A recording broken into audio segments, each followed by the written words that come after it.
22 मार्च से भारत सहित पूरी दुनिया में नवरात्रि का पर्व धार्मिक आस्था के साथ मनाया जाएगा।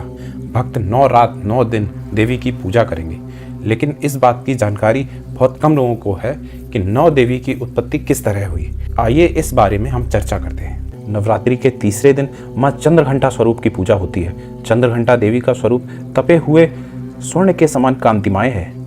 चेहरा शांत और सौम्य है और मुख पर सूर्यमंडल की आभा छिटक रही है। माता के सिर पर अर्धचंद्रमा मंदिर के घंटे के आकार में सुशोभित हो रहा है, जिसके कारण देवी का नाम चंद्रघंटा हो गया।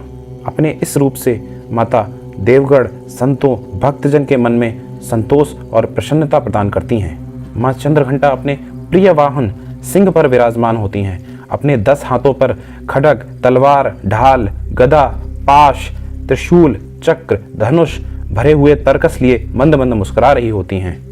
इस देवी की कृपा से साधक को अलौकिक वस्तुओं के दर्शन होते हैं, दिव्य सुगंधियों का अनुभव होता है और कई तरह की ध्वनियाँ सुनाई देती हैं। इन क्षणों में साधक को बहुत ही सावधान रहना चाहिए।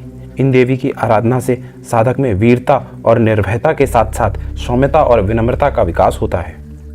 इसलिए हमें चाहिए कि मन, वचन और कर्म के साथ ही काया को विहित विधि विधान के अनुसार परिशुद्ध पवित्र करके चंद्रघंटा के शरणागत होकर उनकी उपासना आराधना करनी चाहिए।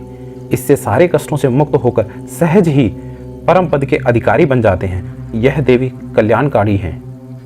माँ चंद्रघंटा की पूजा करने से भक्तों के सभी पाप नष्ट हो जाते हैं और जन्म जन्म तक डर समाप्त हो जाता है और भक्त निर्भय बन जाता है।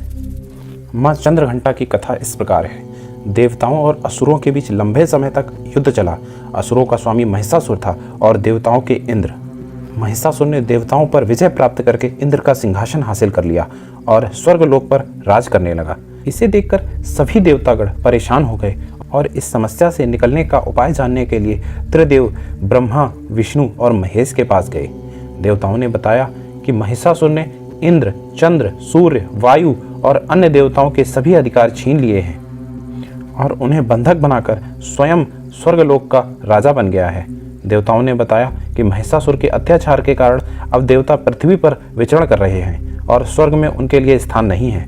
यह सुनकर ब्रह्मा, विष्णु और भगवान शंकर को अत्यंत क्रोध आया। क्रोध के कारण तीनों के मुख से ऊर्जा उत्पन्न हुई और देवगणों के शरीर से निकली ऊर्जा भी उस ऊर्जा के साथ मिल गई। यह 10 दिशाओं में व्याप्त होने लगी। तभी वहां से एक देवी का अवतरण हुआ।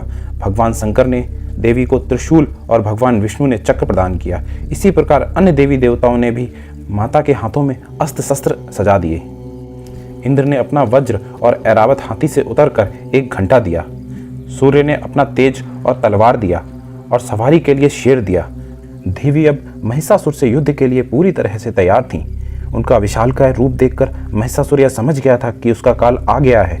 महिषासुर ने अपनी सेना को देवी पर हमला करने को कहा। अन्य दैत्य और दानवों के दल भी युद्ध के लिए कूद पड़े। देवी ने एक झटके से ही दानवों का संहार कर दिया।